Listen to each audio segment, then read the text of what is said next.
Assalamualaikum warahmatullahi wabarakatuh. Perkenalkan, nama saya Putri Sekaria Arifin dengan NPM 0942231149, Prodi Psikologi Fakultas Kedokteran. Jadi tujuan saya di sini untuk memenuhi tugas kuliah remedial ujian akhir semester Kode Etik Psikologi. Materi saya di sini yang berjudul penyalahgunaan Kode Etik Psikologi. Baik, sebelum kita masuk ke materinya, terlebih dahulu saya akan menjelaskan tentang apa itu psikologi dan apa itu penyalahgunaan kode etik psikologi.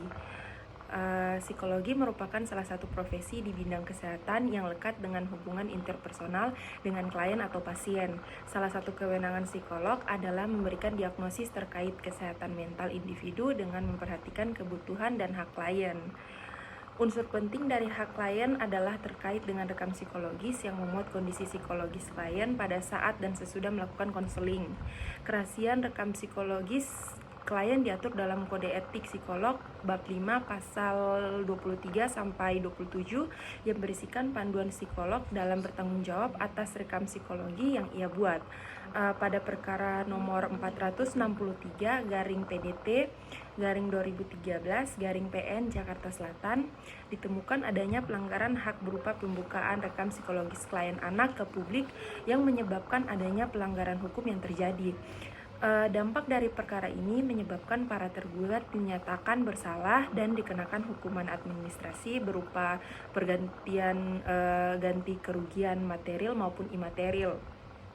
Pada penelitian ini, penelitian menggunakan pendekatan yuridis normatif untuk mengkaji dasar hukum yang menyebabkan hakim menjatuhkan hukuman tersebut. Dapat disimpulkan bahwa terdapat asas hukum yang hakim gunakan sebagai dasar putusannya. Diharapkan dengan adanya hasil tinjauan ini dapat memberikan pengetahuan ilmiah kepada pembaca terkait sanksi perdata bagi profesi psikologi yang terbukti melanggar kode etik profesinya. Dewasa ini isu kesehatan mental semakin merebak. Kita dapat temui berbagai macam kegiatan berlabel kesehatan mental bertebaran di sekeliling kita. Hal ini tentunya menjadi angin segar bagi kita.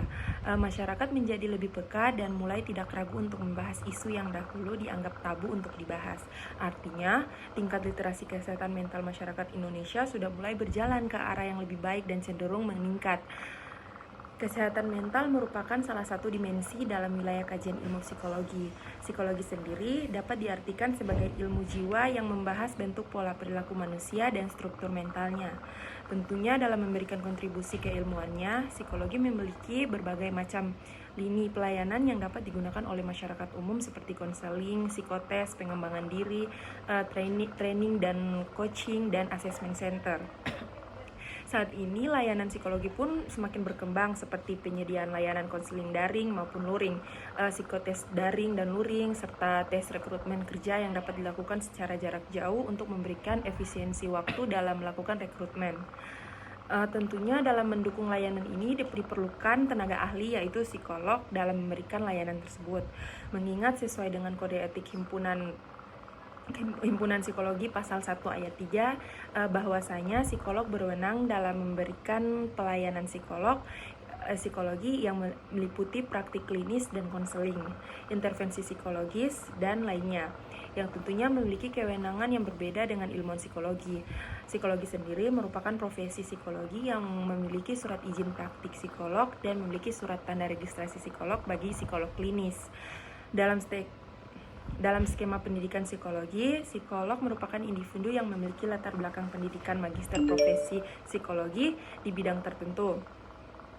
Di Indonesia sendiri saat ini terdapat magister profesi psikologi klinis, pendidikan, dan industri organisasi. Ketiganya pun memiliki tanggung jawab dan kewenangan yang berbeda. Eksistensi psikolog tentunya sangat berperan dalam berkembang sumber daya manusia di Indonesia. Namun belum begitu banyak yang mengetahui profesi ini. Psikolog sendiri sering sekali kita jumpai pada saat tes masuk kerja, khususnya pada saat psikotes atau pada setting pendidikan kita kita dapat menemui psikolog yang melakukan tes minat bakat kepada siswa. Melihat urgensi pada peranan penting psikolog psikolog dalam membangun sumber daya manusia yang mumpuni di Indonesia, pemerintah telah menyetujui RUU Pendidikan dan Layanan Psikologi menjadi undang-undang yang disahkan pada 7 Juli 2022, sehingga saat ini profesi psikologi dilindungi secara hukum dan masyarakat pun mendapatkan kepastian hukum terkait layanan yang akan mereka gunakan. Adanya undang-undang ini membawa dampak positif khususnya pada profesi psikologi, yang mana salah satu fungsi adanya undang-undang untuk mengurangi dampak negatif dari suatu aktivitas dan komunitas atau lingkungannya. Sedangkan menurut Manan dan Magnar tahun 1993, fungsi internal undang-undang adalah memberikan kepastian hukum, yang mana dengan hadirnya undang-undang dapat memberikan kepastian hukum yang lebih tinggi daripada hukum lainnya seperti hukum kebiasaan, hukum adat, atau hukum jurisprudensi. Undang-Undang Pendidikan dan Layanan Psikologi merupakan undang-undang baru di Indonesia yang mengatur secara rinci skema pendidikan dan kewenangan pemberian layanan yang dapat dilakukan oleh profesi psikologi. Namun, sebelum adanya undang-undang tersebut, pelanggaran kode etik psikologi pun kerap ditemui seperti jual beli alat tes psikologi secara bebas kepada masyarakat awam, soal psikotes yang disebarkan ke masyarakat umum, pemberian intervensi psikologi oleh ilmuwan psikologi, serta terparah pembukaan rekam psikologis tanpa adanya persetujuan dari klien. Fenomena pelanggaran kode etik psikologi pernah terjadi pada tahun 2013 yang melibatkan seorang psikolog dan dengan kliennya. Dalam penelitian ini akan dibahas secara komprehensi terkait jenis pelanggaran yang dilakukan, alat bukti, eksepsi, dan putusan yang diberikan hakim. Adapun metode dalam penelitian ini menggunakan pendekatan yuridis normatif, yaitu pendekatan penelitian dalam hukum dengan cara meneliti bahan pustaka ataupun data sekunder sebagai dasar untuk diteliti. Dalam hal ini, bahan hukum yang ditinjau dapat berupa perundang-undangan, literatur, jurnal ilmiah, dan lainnya yang berkaitan dengan permasalahan yang sedang diteliti. Menurut Sumitro, tahun 1990, penelitian hukum normatif adalah salah satu pendekatan penelitian hukum dengan menitik beratkan pada studi kepustakaan, yaitu penelitian dengan data sekunder di bidang hukum. Mujaki 2019 mengatakan hal serupa, bahwasanya penelitian hukum dengan metode pendekatan normatif memfokuskan pada prinsip-prinsip hukum yang ada berdasarkan kajian kepustakaan maupun doktrin hukum lainnya yang bertujuan untuk menjawab persoalan hukum yang sedang dikaji. Berdasarkan dari uraian di atas, maka dari itu dalam penelitian ini peneliti melakukan kajian terhadap putusan 463/PDT/2013/PN Jakarta Selatan tentang kasus pelanggaran kode etik psikologi dengan penggugat Denis Anthony Michel Cat melawan tergugat ACA kode etik psikologi.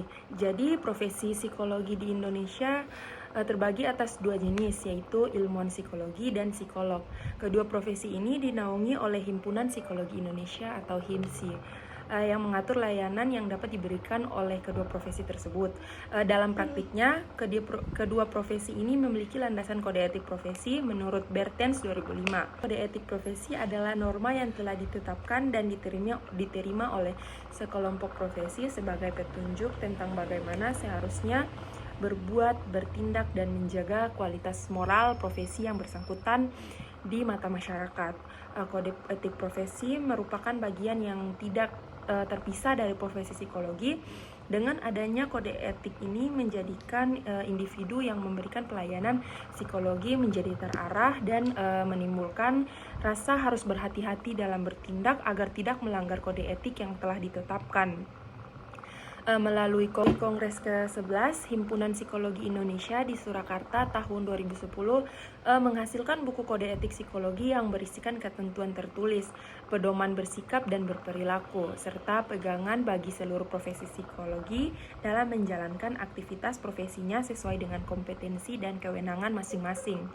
Buku kode etik HIMSI ini berisikan 14 bab dengan 80 pasal yang mengatur tentang pedoman umum, kompetensi, kerahasiaan rekam dan hasil pemeriksaan psikologi, hingga konseling psikologi dan terapi psikologi. Baik, jadi mungkin itu saja gambaran dari saya tentang apa itu psikologi dan penyalahgunaan kode etik psikologi. Baik, selanjutnya pelanggaran kode etik psikologi pada putusan nomor 463 garing PDT G garing 2013 garing PN Jakarta Selatan.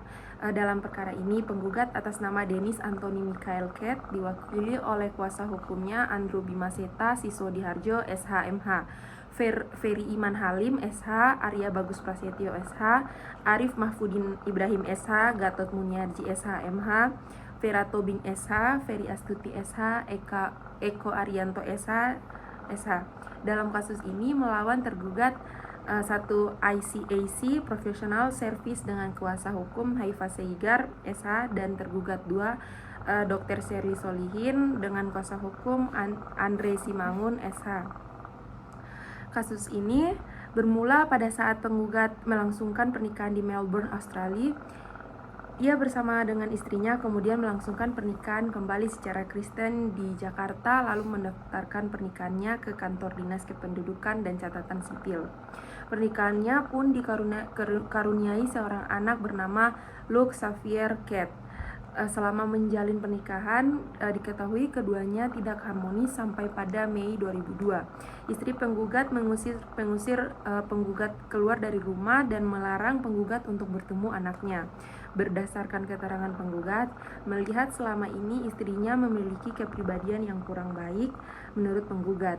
Penggugat berinisiatif mengajukan permohonan penetapan hak asuh kepada PN Jakarta Selatan dan hak asuh anak diberikan kepada penggugat dengan alasan agar anak penggugat tidak mengalami trauma dalam dirinya. Penggugat mendaftarkan anaknya ke lembaga pelayanan konseling psikologi di tempat milik tergugat 1.